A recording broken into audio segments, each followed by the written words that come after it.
ہر سطح پہ پہنچ چکی ہے.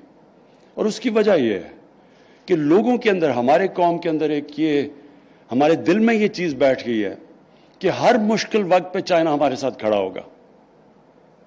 اور یہ جو چیز ہے, یہ جو تاثر چلا گیا کہ ہمارے ساتھ چائنا ہمارا ایک ایسا دوست ہے کہ مشکل وقت میں جب ہمارے ساتھ کھڑا ہوگا, اس لیے ایک بڑی ایموشنل اٹیچمنٹ ہو گئی ہے پاکستانیوں کی چائنا کے ساتھ. اور یہ جو ہماری آج ہم سیلیبریٹ کر رہے ہیں 70 years of diplomacy with China, یہ ایک ایسے تعلق ہیں جو کہ آگے ہم دیکھ رہے ہیں کہ اب مزید اور بڑھتے جائیں گے. اور ہماری بڑی خوش قسمتی ہے پاکستان کی کہ ہمارا ایک نیبر تیزی سے اب دنیا کی ٹاپ 2 پاورز میں پہنچ چکا ہے. لیکن جس طرح آگے دنیا پریڈکٹ کر رہی ہے کہ جس ریٹ پہ چائنا جا رہا ہے, ان کو کوئی روک نہیں سکتا. تو ہم بڑے خوش قسمت ہیں کہ ہمارے ساتھ ایک اس طرح کی دوستی ایک اس ملک سے ہے جس سے ہم بہت کچھ اب سیکھ سکتے ہیں. جو ان کی جس طرح کا انہوں نے پروگریس کیا ہے, اس سے پاکستان بہت سیکھ سکتا ہے.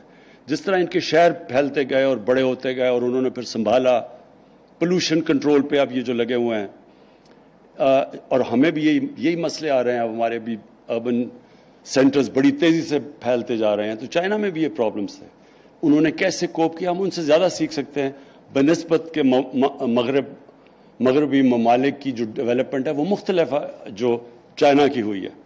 اور پھر چائنا نے جس طرح غربت کو کنٹرول کیا, اور اب ہم خاص طور پہ شی جن پنگ کو مبارک دیتے ہیں کہ انہوں نے اناؤنس کیا کہ ایکسٹریم پاورٹی چائنا میں انہوں نے ختم کر لی ہے, جنگ جیت چکے ہیں اس کی.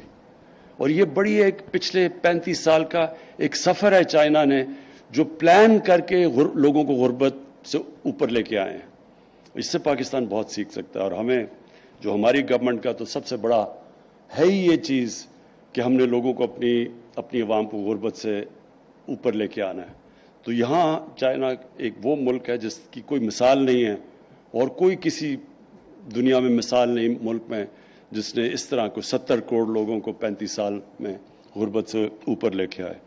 اور پھر ہم ایک اور چیز سیکھ سکتے ہیں چائنا سے, اور یہ اسپیشلی پریزیڈنٹ شی جن پنگ جس طرح انہوں نے کرپشن کے خلاف جہاد لڑی ہے, اور انہوں نے یہ شو کیا ہے کہ پروگریس ہو ہی نہیں سکتا, ایک ملک ترقی کر ہی نہیں سکتا جب تک, اور کرپشن نچلی سطح کی نہیں, انہوں نے نچلی سطح بھی ٹیکل کی, لیکن اوپر کی سطح کی کرپشن کو جب تک آپ ٹیکل نہیں کرتے, جب طاقتور کو آپ قانون کے نیچے نہیں لے کے آتے, تب تک ملک پروگریس نہیں کرتا. تو انہوں نے مجھے ان کے پچھلے ایمبیسڈر بتا رہے تھے کہ انہوں نے تقریباً 450 منسٹیرین لیول کے لوگوں کو کرپشن میں سزائیں دی ہیں. تو یہ بڑی سگنیفیکنٹ چیز ہے, کیونکہ ہماری بھی نیب فنکشن کر رہی ہے تقریباً 22 سالوں سے 23 سالوں سے, لیکن کرپشن کے اوپر قابو نہیں پا سکی. وجہ یہ ہے کہ ہم چھوٹے لوگوں کو پکڑتے ہیں. چائنیز نے ہمیں یہ بتایا کہ اصل میں جب اوپر کی کرپشن کو ہاتھ ڈالتے ہیں تب ایک ملک میں کرپشن کم ہوتی ہے.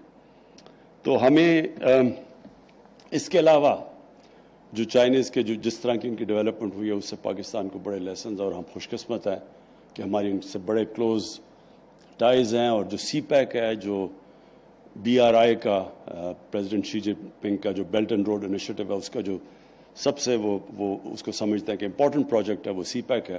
تو سی پیک میں پہلے تو ہماری صرف کنیکٹیوٹی کی طرف توجہ تھی اور پاور پروجیکٹس کی طرف, اور اب جو سی پیک ہے وہ ایکسپینڈ کر رہا ہے اور چیزوں پہ, اسپیشل اکنامک زونز پہ اور ایگریکلچر کے اندر, جس میں ہم بہت کچھ سیکھ سکتے ہیں, کیونکہ چائنا کی جو پروڈکٹیوٹی ہے ایگریکلچر میں وہ ہمارے سے بہت زیادہ ہے. تو ہم یہ سوچ لیں کہ ہم اگر اپنی پیداوار دگنی کر دیں چائنا کی ہمارے سے 3 گنا, اور خاص طور پہ دودھ, ان کی جو گائے ہے وہ یہ 5 یا 6 گنا زیادہ دودھ دیتی ہے ہماری گائے سے. تو ہم صرف اگر اپنی ان کی ٹیکنالوجی ٹرانسفر سے اور ان کی ٹیکنیک سے ہم ڈبل ہی کر لیں اپنی پیداوار, تو پاکستان بالکل ٹرانسفارم ہو سکتا ہے. تو میں آج اس اوکیزن کے اوپر پھر سے پہلے تو پاکستان ایٹامک انرجی کمیشن کو, اور پھر جو انہوں نے یہ جو K2 چائنا کے ساتھ مل کے اس کی جو آج انوگریشن ہے, میں آپ کو مبارک دیتا ہوں.